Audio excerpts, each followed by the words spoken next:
बोलो शिव शंकर भगवान की जय। जय गुरु जी, शुक्राना गुरु जी।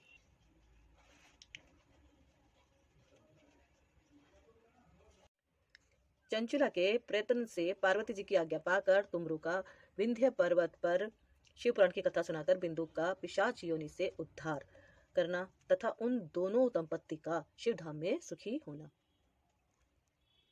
सूत जी बोले, शौनक, एक दिन परमानंद में निमग्न हुई चंचुला ने उमा देवी के पास जाकर प्रणाम किया और दोनों हाथ जोड़कर वह उनकी स्तुति करने लगी। चंचुला बोली, गिरिराज नंदिनी स्कंद माता उमे, मनुष्यों ने सदा आपका सेवन किया है।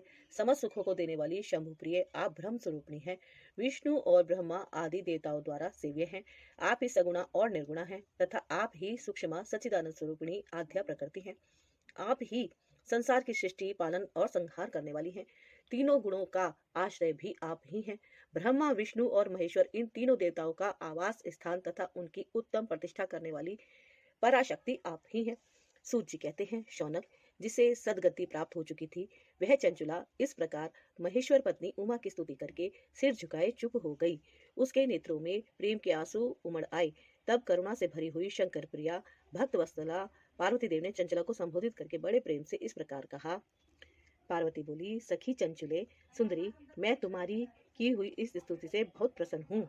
बोलो, क्या वर मांगती हो? तुम्हारे लिए मुझे कुछ भी अदेय नहीं है।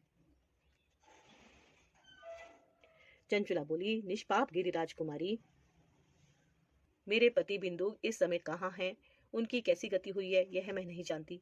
कल्याणमयी दीन वत्सले, मैं अपने उन पतिदेव से जिस प्रकार संयुक्त हो सकूं वैसा ही उपाय कीजिए। महेश्वरी, महादेवी, मेरे पति एक शूद्र जातीय वैश्या के प्रति आसक्त थे और पाप में ही डूबे रहते थे। उनकी मृत्यु मुझसे पहले ही हो गई थी। ना जाने वे किस गति को प्राप्त हुए। गिरिजा बोली, बेटी, तुम्हारा बिंदुक नाम वाला पति बड़ा पापी था। उसका अंतःकरण बड़ा ही दूषित था। वैश्या का उपभोग करने वाला वह महामूढ़ मरने के बाद नरक में पड़ा। अगणित वर्षों तक नरक में नाना प्रकार के दुख भोग कर वह पाप आत्मा अपने शेष पाप को भोगने के लिए विंध्या पर्वत पर पिशाच हुआ है। इस समय वह पिशाच अवस्था में ही है और नाना प्रकार के कलेश उठा रहा है। वह दुष्ट वहीं वायु पीकर रहता और सदा सब प्रकार के कष्ट सहता है। सूत जी कहते हैं, शौनक, गौरी देवी की यह बात सुनकर उत्तम व्रत का पालन करने वाली चंचुला उस समय पति के महान दुख से दुखी हो गई। फिर मन को स्थिर करके उस ब्राह्मण पत्नी ने व्यथित हृदय से महेश्वरी को प्रणाम करके पुनः पूछा। चंचुला बोली, महेश्वरी, महादेवी, मुझ पर कृपा कीजिए और दूषित कर्म करने वाले मेरे उस दुष्ट पति का अब उद्धार कर दीजिए। देवी, कुत्सित बुद्धि वाले मेरे उस पापात्मा पति को किस उपाय से उत्तम गति प्राप्त हो सकती है, यह शीघ्र बताइए। आपको नमस्कार। पार्वती ने कहा, तुम्हारा पति यदि शिव पुराण की पुण्यमयी उत्तम कथा सुने तो सारी दुर्गति को पार करके वह उत्तम गति का भागी हो सकता है। अमृत के समान मधुर अक्षरों से युक्त गौरी देवी का यह वचन आदर पूर्वक सुनकर चंचुला ने हाथ जोड़ मस्तक झुकाकर उन्हें बारंबार प्रणाम किया और अपने पति के समस्त पापों की शुद्धि तथा उत्तम गति की प्राप्ति के लिए पार्वती देवी से यह प्रार्थना की कि मेरे पति को शिव पुराण सुनाने की व्यवस्था होनी चाहिए। उस ब्राह्मण पत्नी के बारंबार प्रार्थना करने पर शिव प्रिया गौरी देवी को बड़ी दया आई। वह भक्त वत्सला महेश्वरी गिरिजा कुमारी ने भगवान शिव की उत्तम कीर्ति का गान करने वाले गंधर्वराज तुमरू को बुलाकर उनसे प्रसन्नतापूर्वक इस प्रकार कहा, तुमरू, तुम्हारी भगवान शिव में प्रीति है। तुम मेरे मन की बातों को जानकर मेरे अभिष्ट कार्य को सिद्ध करने वाले हो, इसलिए मैं तुमसे एक बात कहती हूँ, तुम्हारा कल्याण हो। तुम मेरी इस सखी के साथ शीघ्र ही विंध्य पर्वत पर जाओ। वहाँ एक महाघोर और भयंकर पिशाच रहता है। उसका वृत्तांत तुम आरंभ से ही सुनो। मैं तुमसे प्रसन्नता पूर्वक सब कुछ बताती हूँ। पूर्व जन्म में वह पिशाच बिंदु नामक ब्राह्मण था। मेरी इस सखी चंचला का पति था, परंतु वह दुष्ट वैश्यगामी हो गया। स्नान, संध्या आदि नित्यक्रम छोड़कर अपवित्र रहने लगा। क्रोध के कारण उसकी बुद्धि पर मूढ़ता छा गई थी।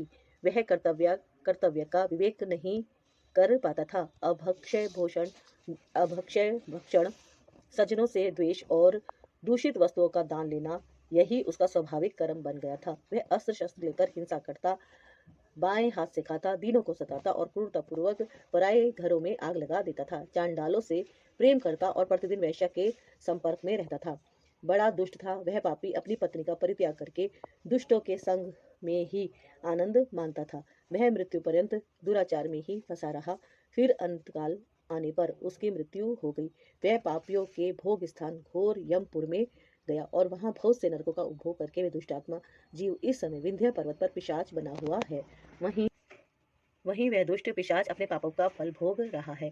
तुम उसके आगे प्रयत्न पूर्वक शिव पुराण की उस दिव्य कथा का प्रवचन करो जो परम पुण्यमयी तथा समस्त पापों का नाश करने वाली है। शिव पुराण की कथा का श्रवण सबसे उत्कृष्ट पुण्य कर्म है। उससे उसका हृदय शीघ्र ही समस्त पापों से शुद्ध हो जाएगा और वह प्रेत योनि का परित्याग कर देगा। उस दुर्गति से मुक्त होने पर बिंदुक नामक पिशाच को मेरी आज्ञा से विमान पर बिठाकर तुम भगवान शिव के समीप ले आओ। सूत जी कहते हैं, शौनक महेश्वरी उमा के इस प्रकार आदेश देने पर गंधर्वराज तुमरु मन ही मन बड़े प्रसन्न हुए। उन्होंने अपने भाग्य की सराहना की। तत्पश्चात उस पिशाच की सती साध्वी पत्नी चंचुला के साथ विमान पर बैठकर नारद के प्रिय मित्र तुमरु वेग पूर्वक विंध्याचल पर्वत पर गए, जहाँ वह पिशाच रहता था। वहां उन्होंने उस पिशाच को देखा। उसका शरीर विशाल था, ठोड़ी बहुत बड़ी थी। वह कभी हंसता, कभी रोता और कभी उछलता था। उसकी आकृति बड़ी विकराल थी।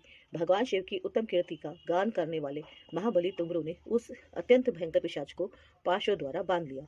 तदंतर तुमरु ने शिव पुराण की कथा वाचने का निश्चय करके महोत्सव युक्त स्थान और मंडप आदि की रचना की। इतने में ही संपूर्ण लोकों में बड़े वेग से यह प्रचार हो गया कि देवी पार्वती की आज्ञा से एक पिशाच का उद्धार करने के उद्देश्य से शिव पुराण की उत्तम कथा सुनाने के लिए तुमरु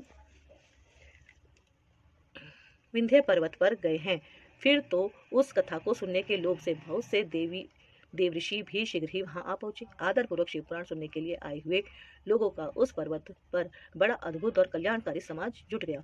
फिर तुमरु ने उस पिशाच को पाशों से बांधकर आसन पर बिठाया और हाथ में वीणा लेकर गौरी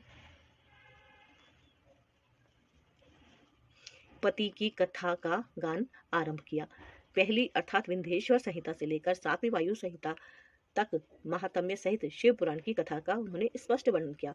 7 संहिताओं सहित शिव पुराण का आदर पूर्वक श्रवण करके वे सभी श्रोता पूर्णतः कृतार्थ हो गए। उस समय पुण्यमय शिव पुराण को सुनकर उस पिशाच ने अपने सारे पापों को धोकर उस पैशाचिक शरीर को त्याग दिया। फिर तो शीघ्र ही उसका रूप दिव्य हो गया। अंग कांति गौर वर्ण की हो गई। शरीर पर श्वेत वस्त्र तथा सब प्रकार के पुरुषों